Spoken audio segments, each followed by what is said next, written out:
University మంచి భవిష్యత్తు కోసం తెలుగు విద్యార్థులు ఇష్టపడే యూనివర్సిటీ. కాల్ 9059052378 9059052379.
నమస్తే, వెల్కమ్ టు ఐ డ్రీమ్. నిన్న నైటు అంటే బుధవారం నైట్ 9-9:30 గంటల ప్రాంతంలో మొదలైన వర్షము తెల్లవారే వరకు కూడా హైదరాబాద్ మొత్తమే కాకుండా తెలంగాణ రాష్ట్రం మొత్తం కూడా వడగళ్లతో కూడిన వర్షం నమోదు చేసుకుంది. ఈదురు గాలులు, వడగళ్లతో కూడిన వర్షపాతం నమోదైంది. ఉదయం వరకు కూడా నైట్ 9:30 నుంచి అంటే దాదాపు 10 గంటల వర్షము నమోదు కావడం, రోడ్ల మీద రాకపోకలు బంద్ కావడం, కొన్ని ప్రాంతాల్లో అయితే వాహనాలు కొట్టుకుపోయినాయి. 2 వీలర్లు కావచ్చు, 4 వీలర్లు కావచ్చు, కొన్ని ఏరియాల్లో లోతట్టు ప్రాంతాల్లో ఇళ్లలోకి కూడా నీరు చేరడం గమనార్హం.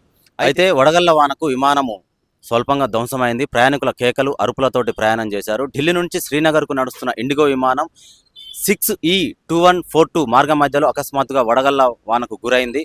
విమానం ముందు భాగం ధ్వంసమైంది. శ్రీనగర్లో సురక్షితంగా ల్యాండ్ చేసిన పైలట్. ఈ విధంగా చూసుకుంటే ఢిల్లీలో కూడా విమాన రాకపోకలకు పూర్తి అంతరాయం కలిగింది. వాహనాలకు కూడా పూర్తి అంతరాయం జరిగింది. అదే ఢిల్లీ నగర వీధుల్లో మొత్తం పూర్తి స్థాయిలో ట్రాఫిక్ జామ్ అయింది. హైదరాబాద్లో చూసుకున్నట్టయితే కూడా కర్మంఘట్, దిల్సుఖ్ నగర్, చైతన్యపురి, సికింద్రాబాదు, సైదాబాదు, బోయిన్పల్లి ఇలా చూసుకున్నట్టయితే హైదరాబాద్ మొత్తమే కాదు రాష్ట్ర వ్యాప్తంగా కూడా వడగళ్ల వానతోటి భారీ ఈదురుగాలులతోటి వర్షపాతం అయితే నమోదైంది. అర్జెంట్ అయితే తప్ప బయటికి రాకూడదని చెప్పేసి కూడా వాతావరణ శాఖ తెలియజేయడం జరిగింది. అలాగే సీఎం రేవంత్ రెడ్డి గారు కూడా దీని గురించి స్పందించారు. ధాన్యం అయితే కొనుగోలు చేసిన కేంద్రాల్లో వాటిని తడవకుండా జాగ్రత్తలు తీసుకోవాలని చెప్పేసి అధికారులకు సూచనలు చేశారు. హైదరాబాద్లో కూడా చిన్న చిన్న నీటి గుంటలలో కూడా నీళ్లు ఎక్కడ కూడా నిల్వ కాకుండా జాగ్రత్తలు తీసుకోవాలని చెప్పారు. అలాగే వాహనాల రాకపోకలకు కావచ్చు, ట్రాఫిక్ జామ్ కాకుండా సిగ్నల్ దగ్గర, కూడళ్ల దగ్గర కూడా ట్రాఫిక్ డిపార్ట్మెంట్ వారికి కూడా తగు సూచనలు చేయడం జరిగింది. అయితే హైదరాబాద్లో కొన్ని లోతట్టు ప్రాంతాల్లో వాహనాలు కొట్టుకుపోయాయి. 2 వీలర్ అయినా 4 వీలర్ అయినా సరే ఇళ్లలోకి కూడా నీరు చేరడం జరిగింది. కొన్ని ఓల్డ్ సిటీ ప్రాంతాల్లో ఎప్పుడైనా సరే ప్రతి వర్షాకాలంలో కూడా ఇళ్లలోకి నీరు రావడం, వాళ్ళ వస్తువులు అనేవి సర్వసాధారణంగా ఖరాబ్ అవుతూనే ఉంటాయి. వాళ్ళ ఫ్రిడ్జ్లు కింది భాగంలో పెట్టుకునే వస్తువులు అయితే నీట మునగడం కామన్గా చూస్తూనే ఉంటాం. ఈ సంవత్సరం కూడా అంటే ఇప్పటికీ వర్షం అనేది మనకు జూన్లో స్టార్ట్ అవుద్ది. యాక్చువల్గా ఇది మే నెల అనేది. ఈ నెలలోనే ఈ స్టార్టింగ్ స్టేజ్లోనే వచ్చిన వర్షం ఇంతగా ప్రజలకు భయాందోళనకు గురి చేస్తే ఇంకా రాబోయే ముందు నెలల్లో జూన్, జూలై, ఆగస్టు నెలల్లో చూసుకున్నట్టయితే ఎంతగా నమోదు కావచ్చో మనం ఒకసారి అంచనా వేసుకోవచ్చు. ప్రయాణికులైనా సరే ఏదైనా అర్జెంట్ ఉంటే తప్ప బయటికి వెళ్ళాలి. కొంతమంది గమనించాల్సిన విషయం ఇంకొకటి ఉంది. ఏంటంటే రోజు వెళ్ళే రహదారే కదా, నేను రోజు చూస్తున్న రోడ్డే కదా అని చెప్పేసి కామన్గా ఆలోచిస్తూ ప్రయాణం అయితే చేయకూడదు. బైక్ నడిపే వాళ్ళైనా, కార్ నడిపే వాళ్ళైనా సరే అక్కడ సడన్గా గుంత ఏర్పడే అవకాశం ఉండొచ్చు. ఆ నీళ్ళల్లో గుంత లోతు అనేది మనం అంచనా వేయలేం కాబట్టి అందులో దిగబడే అవకాశం ఉంటుంది. డ్రైనేజ్ ఉన్న చోట్ల కూడా కొంచెం ఆచితూచి వ్యవహరించాలి. ఎందుకంటే అక్కడ మనకు ఎంత లోతు ఉంది, అక్కడ డ్రైనేజ్ ఉందా, మ్యాన్ హోల్ మూత తీసి పెట్టారా అనేది మనం అంచనా వేయలేం కాబట్టి చూసుకొని ప్రయాణం చేయాల్సిందిగా అధికారులు అయితే సూచనలు చేస్తున్నారు.